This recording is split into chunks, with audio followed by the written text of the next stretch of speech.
If you're that guy and you just came off a draw, I think rematching will be the most competitive thing to do as an athlete. With the Jake Paul situation, is like, it's a money grab fight. Davis was in a bit of a hole, and he gets an opportunity to fight Jake Paul for $200 million or whatever.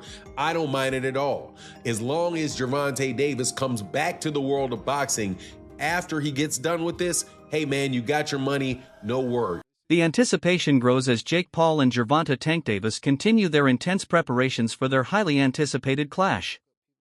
Jake focuses on building power and size, while Davis sharpens his speed and knockout precision. With both camps fully locked in, the tension rises as fans watch how each fighter gears up for one of the most talked about showdowns in recent memory. I don't get it. Yeah, this Santa Cruz right here to catch you. You can't let it burn, baby. Let it burn. Mind over matter, son. Mind over matter. This is the blues on. Ain't nobody doing no shit like this. Come in the desert. Trying to stay away from the desert. He come in the desert. Shakur Stevenson weighed in on the growing wave of unconventional boxing matchups. He argued that fights like Jake Paul versus Gervonta Davis add little value to the sport. However, he drew a distinction when it comes to legends like Floyd Mayweather and Mike Tyson. In Stevenson's view, both men have already cemented their legacies, so if they return for nostalgic showdowns, it should not be seen as harmful. Instead, he suggested that such events give fans a chance to relive boxing history, unlike celebrity-style exhibitions which often cheapen the sport. Bad for the sport of boxing.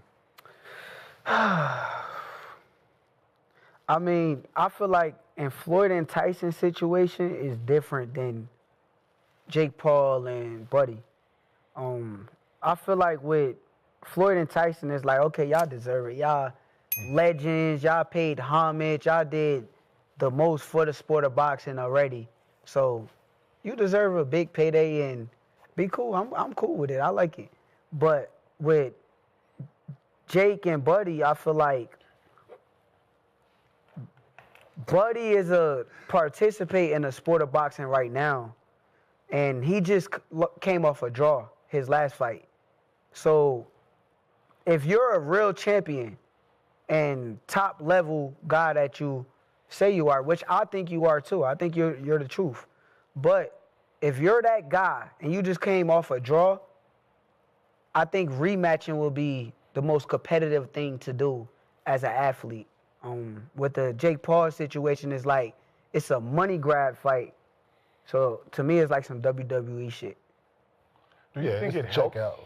Like, I mean, okay, so he gets this fight with Jake. His value goes up. No, it doesn't. You don't? It don't? Not in the sport of boxing. You don't think it may. The demand more because he's, you know, because when we looked at the was a Floyd and just hypothetical. You know, we speak hypotheticals at time, right? You go in there and that big ass nigga knock him the fuck out. I'm just saying hypothetical. Go in there and knock Tank the fuck out. That big ass nigga being Jake Paul. Yes. Okay, just one. Knock him the fuck out. Because he's bigger than him. Yeah. For one. By chance, it is a fight. I think the thing is with Buddy and Jake fight, I feel like it's two sides of me with it. Because from a competitive aspect and me being the mentality that I got, I feel as though I probably would have done a rematch. Yeah. But then from a business aspect, if I would have done the rematch and I did not win the fight, the Jake Paul fight will be a lot less money and a lot less lucrative. So, you think so? From a business aspect, I understand that anybody that with a business mind probably would have took that fight for as much money as it was. So I'm a realist. Like, I ain't gonna just bash, bro. No. UFC President Dana White gave a blunt take on the proposed Paul versus Davis fight. White claimed that most fans weren't genuinely excited about it, but admitted the bout could actually benefit Davis. With Tank facing public scrutiny and setbacks outside the ring, Jake Paul stepped in with a lucrative offer at the perfect time. White added a shocking twist, suggesting Jake Paul could beat Davis not because of skill, but due to size and strength. He highlighted Paul's clear advantages in height, reach, and natural weight, while Davis, though powerful, is used to facing much smaller opponents. For White, the question isn't about who's the better boxer, but whether Davis can overcome Paul's overwhelming physicality. Jake Paul to beat Gervonta Davis. This is not a fight that I'm excited for at all. I would rather have Gervonta Davis fighting in a real boxing match against the likes of Lamont Roach, Shakur Stevenson, Keyshawn Davis, Emmanuel Navarrete, anybody that is in the 135-pound division and around. That's where I want to see Gervonta Davis fight. However, we live in a world where everybody is trying to do things as big as possible. And the biggest fights possible right now, unfortunately for the sport of boxing, is an exhibition fight between Jake Paul and Gervonta Davis. So I do like it for this reason, though. I like it because it is allowing Gervonta Davis to have a fight that is going to be big and that the mainstream media is going to have to cover, the mainstream media outside the world of boxing. Gervonta Davis has been, without a doubt, blocked, having venues blocked, having fighters, having other promoters paying fighters away to go different directions from Gervonta Davis. So Gervonta Davis was in a bit of a hole. And he gets an opportunity to fight Jake Paul for $200 million or whatever. I don't mind it at all. As long as Gervonta Davis comes back to the world of boxing after he gets done with this, hey man, you got your money, no worries. But you gotta love Dana White having the audacity to pick Jake Paul in this fight. Former world champion Paulie Malignaggi offered his perspective on a potential Jake Paul versus Terence Crawford matchup. While praising Crawford's elite skills, he cautioned that history has shown smaller champions often struggle when moving too far up in weight. Malignaggi stressed that Paul's natural frame and punching power could pose serious problems, even for someone as technically brilliant as Crawford. For him, the issue isn't about talent but about physical limits. Boxing remains a sport where size, strength, and durability can outweigh skill. I think Davis is more to lose because he's the bona fide world champion. I don't care if he's much smaller. I think Jake Paul has sort of plateaued as far as where his boxing is concerned. It's rather low level. Yeah. He's big, he's physical, he's strong, he can hit. So there is that risk. Davis, at lightweight, you're in a moment where it's too physical for you. You can clinch. Against the heavyweight, where you clinching? You ain't getting out of that corner just clinching anymore if you run out of space. You know what I mean? So it's interesting. But Davis, listen, there's a lot of talking points that I'm sure we'll get into when this gets closer to the fight. Davis can still punch at lightweight. Can he drop a heavyweight?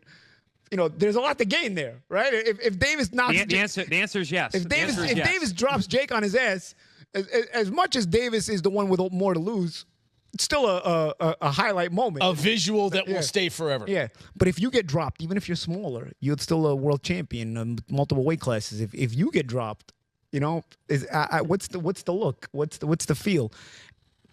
On the inside, as boxers, me and Chris Algieri, the champ, even you, Jimmy, you have fight experience, so we know that the risk is a big guy that big hits you. You're probably going down if you're a small guy if he hits you clean. So we know the risk, but how does it look to the public eye who don't understand that? You know what I mean? The public.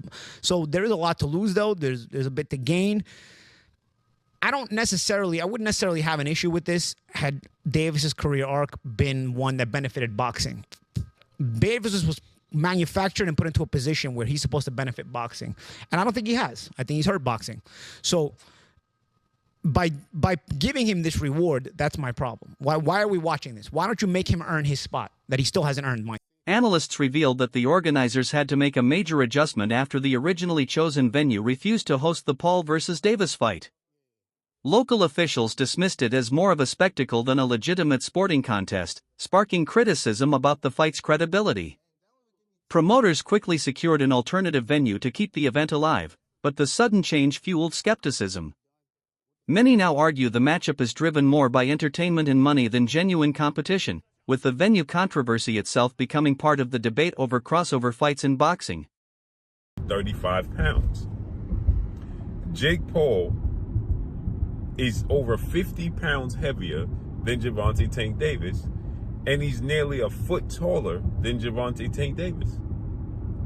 So no sanction body wants to, and no commission wants to, should I say, I keep saying sanction body, no commission wants to sanction it. They don't want to be a part of it, as I told you guys. So they announced that the fight was going to take place November 14th in Atlanta at the State Farm Arena where the Atlanta Hawks play. And the Georgia Athletic Commission, he came out and he made a serious statement. And he let the world know that they falsely advertised this fight, okay? Because no commission won't sanction it to be a real boxing match, let alone they're not even interested in allowing it to be an exhibition. Okay? They don't even want it to be, they don't even want to be responsible for an exhibition of this magnitude, right? So he comes out and he says, the commissioner, head of the Georgia Commission, he comes out, he says, quote, I believe it's in the public's interest to know because they've been promoting something they should not have been promoting. It's the dumbest thing I ever heard. It's a money grabber, and I'm not okay with that. So they telling him it's just for the money. Retired champion Carl Froch didn't hold back, labeling Jake Paul's career as money-driven. Froch argued that Paul isn't chasing boxing greatness but financial opportunities. He picks opponents based on what will generate attention and revenue rather than challenge him. While Froch admitted this works for marketing, he insisted it prevents Paul from earning true respect as a competitor. He'd mentioned me before, and there'll be people out there saying, oh, Carl Froch's talking about himself, he's after a payday. Listen, I'm not after a payday. I'm doing all right. There's no problems with my finances. But I'll take the fucking payday, of course I will. And I'll end Jake Paul with one punch. I'd go in there one-armed and beat this guy. He can't box. He's absolutely fucking useless, which we saw last night with Mike Tyson. Talking about Canelo Alvarez. I've not mentioned Canelo Alvarez because it's just laughable. Jake Paul, Canelo Alvarez. Can you imagine? I mean, if Jake Paul fancies that and he jumps in the ring with him, I will pay homage to him because fair play. If he jumps in there with Canelo Alvarez, he'll get absolutely fucking destroyed and it will be fast and it will be messy and it will be bad for his health as well, potentially. MMA star Nate Diaz dismissed the fight entirely, refusing to even give a prediction. To Diaz, it's nothing more than a pay-per-view spectacle, not a real sporting contest. He criticized boxing's reliance on these manufactured events, saying they damage the sport's credibility. For Diaz, such fights are about profit, not competition, and therefore can't be taken seriously. I gotta ask you, Jake Paul versus Gervonta Davis. Does Davis have a chance? Gervonta is a great boxer, but he ain't gonna be Jake Paul. So you got Jake Paul by knockout, or? No, I don't got anybody, but I don't think he's just too small. It just I don't want to beat up somebody that small. I don't want to, you know what I'm saying? What do you think of the fight? I don't want to lose to somebody that. There's no point in the fight. It's a great fight, actually. I'm not hating on the fight, but I think my thoughts on it is let's watch it, see what happens. Ryan Garcia said that boxing's turning into WWE. Yeah, with that type of matchup. Do you agree? Last thing, White House card, like he said, you want Conor McGregor? Yeah, but the whole thing's on WWE. So right. It's like, at least that's happening and it's getting something to talk about, something to watch. And I'm looking forward to that fight, actually. One of the most debated aspects of the matchup is the glaring size difference. Jake Paul, naturally bigger and heavier, carries clear advantages in height, reach, and overall frame. Gervonta Davis, just 5 feet 5 inches and usually fighting at 130 pounds, has thrived against opponents closer to his build, where his explosiveness and knockout power shine. But against someone as physically imposing as Paul, doubts arise about whether Davis's power would translate. Analysts warn that Tank may struggle to close distance without absorbing punishment, leaving fans divided over whether speed and skill can overcome such a massive size gap.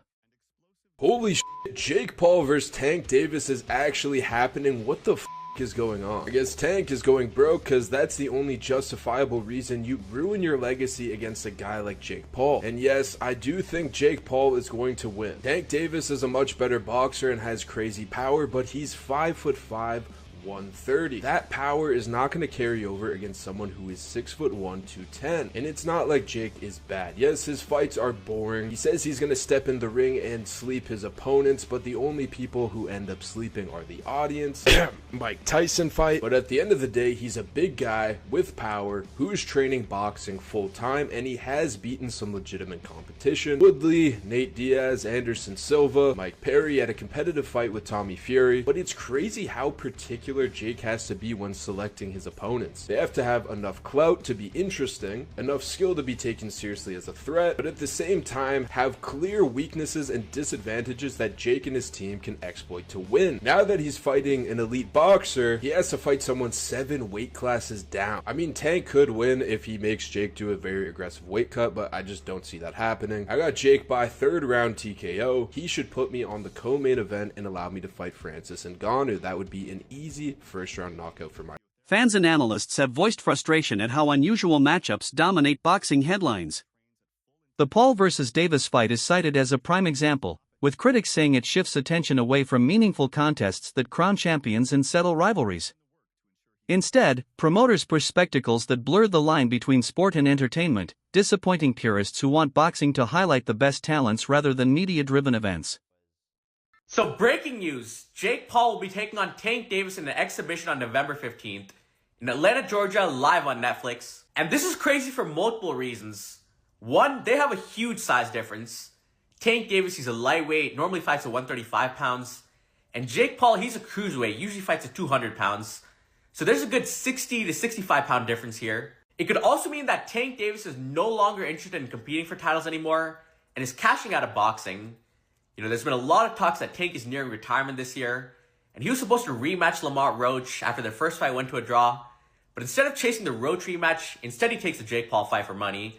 So maybe this is Tank's last, or one of his last fights. And same for Jake Paul. He just got ranked number 14 at cruiserweight after beating Julio Cesar Chavez Jr., so he's supposed to be fighting other ranked contenders or top guys at cruiserweight, but instead he's taking a money fight. But I do expect these two to go after each other.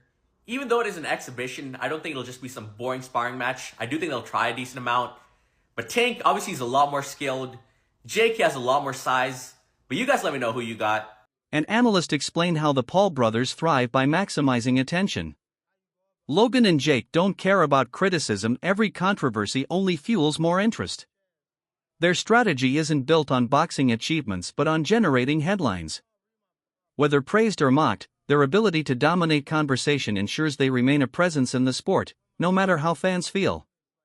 Like blockbuster events. They don't look at them as sporting events. They look at them as spectacle. I mean, Logan's in the fucking WWE, for God's sake. That's the way they look at it. And that's the way Jake looks at these kind of events. He does, because he's fighting Gervonta Davis. And to any sports, hardcore, competition, morale, effort, you know, legacy, hierarchy-minded sports person, none of it makes any sense.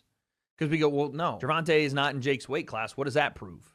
We do sport to prove who's better at sport, not with inherent advantages or disadvantages or XYZ. Logan, and I guess Jake for that matter, look at these like, we want to get the most eyes possible regardless of what people say. We, and I think that Logan and Jake both believe this, because of the disadvantages we came into the sport with, if we are to do better than people expected, or if we're able to win or knock someone out, then we're better. Which is not true, because there's massive disadvantages on the other end. I would say that outweigh the disadvantages on their end. At least Jake's end. The way they market these things and act like if I beat Gervonta, I'm better. Or if Logan was like, I beat Floyd and I'm the best boxer in the world, when Floyd wasn't the best boxer when Logan fought him, and also it was a 60-pound weight difference. Like, the way they categorize and narrative shape around it is the thing people get upset about. That wraps up today's video.